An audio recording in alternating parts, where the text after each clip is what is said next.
Karibu nanone ku Gasusuruko TV, urubuga tubagezaho ibiganiro bitandukanye.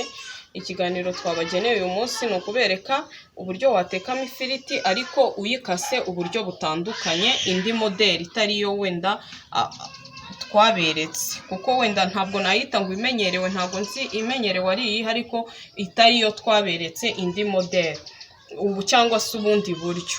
Rero ngiye kubibereka, ngiye kubagezaho ikiganiro. Ni Josiane Iradukunda, nkaba ngiye kubereka uburyo watekamo izo firiti. Ni ikiganiro kigufi, nturambirwe, ni iminota mikeya cyane tugiye kubyerekana, ni ibintu byoroshye cyane kubikora.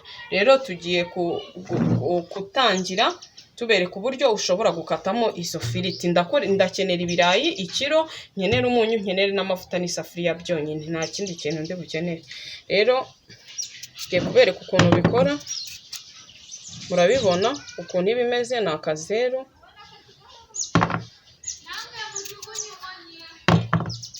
Gerageza, hari umuntu ukunda utu epeseri dutoya, akantu gatoya, ariko wakata iyo wumva ushaka.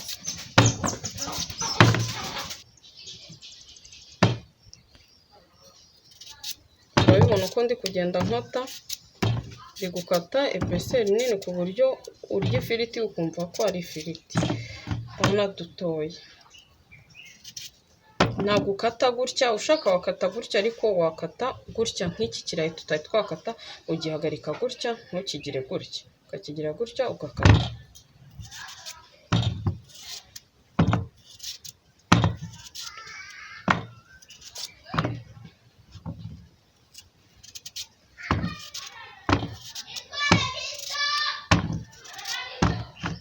Noneho iyo urangije uhita ushyira mu gasafuriya nk'uko nabibabwiye, kugira ngo ushyiremo umunyu, kuko kuzishyiramo umunyu zihiye usa nkaho uriye umunyu mubisi kandi atari mwiza ku buzima.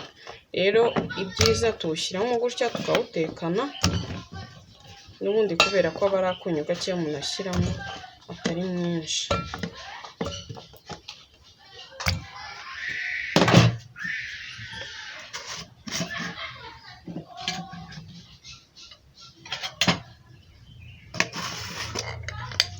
Murabibona ko ari ikizeru twakase.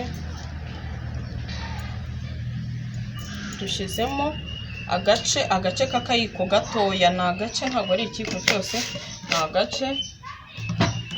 Noneho urangije kugashyiramo nk'uko tubimenyereye, ugira gutya.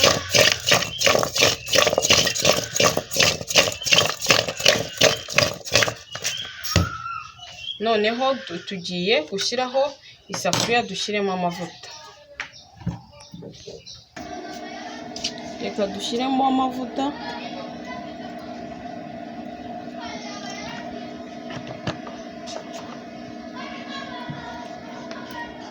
Noneho muri bwa buryo bwo kwirinda ko amavuta avuga,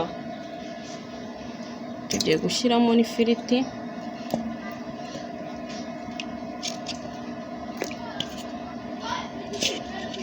Ufite igitekerezo watwungura, ufite inyunganizi watwunganira, nta kibazo, biremewe.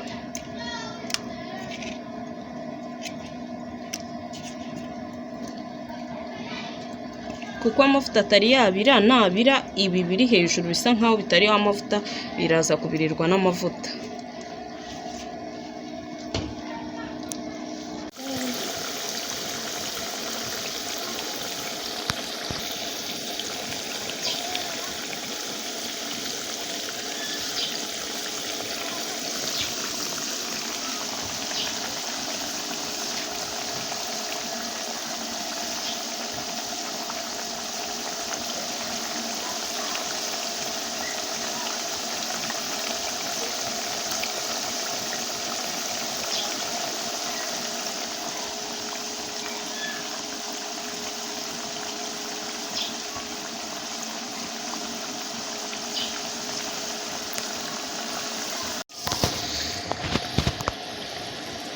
Murabona ko ifiriti itangiye kumuka, urategereza yongere yumukeho akandi gatoya, kubera ko ngiye ntabwo nkunda ziriya firiti zahinduye ibara cyane, ariko ubaye uzikunda waziteka nta kibazo, ngewe nuko ntazikunda.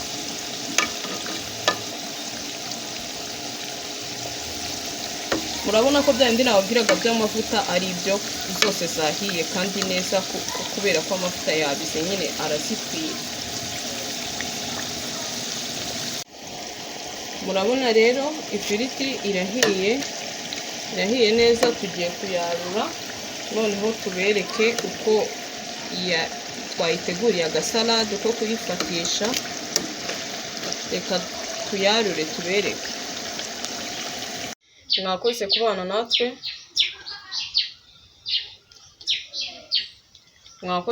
natwe, rero uyu munsi twari twabateguriye uko bateka amafiriti, ariko amafiriti y'ibizeru yakase ari ibizeru nyine. Kuba wategura uburyo butandukanye, niba uyu munsi wateguriye abantu ifiriti ukase uyihagaritse, ushobora kuyikata gutya. Tuzabereka n'ubundi buryo, n'ubundi ugasusuruka ubwiza buvaho hajyaho ubundi burenze. Kandi tubibutsa ko video ari buri munsi muzajya mubona akavideo gashyashya. Rero iyi firiti twahisemo kwifatisha agasalade k'igitunguru na kokombure n'urunyanya. Nawe ushobora kubiha umuntu, kandi icyiza cy'ibi ngibi ni ibintu biba byatetswe mu mavuta, kandi amavuta murabizi icyo akorera ubuzima bwacu, ntabwo ari meza. Noneho iyo ugeretseho rero kokombure n'urunyanya bibisi, umubiri wawe ugira uburinganire. Mbese amavuta wariye akamurwa n'ibi bintu bindi bibisi twafatishije. Niyo mpamvu mukunda kubona iyo ari ifiriti nyiherekeresha akantu k'agasalade kugira ngo ayo mavuta abashe kugabanuka mu mubiri. Rero mwakoze kubana natwe, muri abakunzi bacu bakadasohoka, turabakunda cyane. Mukomeze mudukurikirane, kandi n'abantu bagiye basaba umuceri ubwoko butandukanye nabyo biraje vuba, n'ibindi byiza byinshi twababwiye ko hagiye kuza ko ibintu byinshi byiza kandi muzabibona. Rero utarakanda subscribe, twagushishikariza gukanda subscribe, ugakanda na like, ukaduha commentaire y'ukuntu wabibonye. Niba mwishimye natwe tuba twishimye. Rero Imana ibarinde. Mwari kumwe na Josiane Iradukunda. Bye.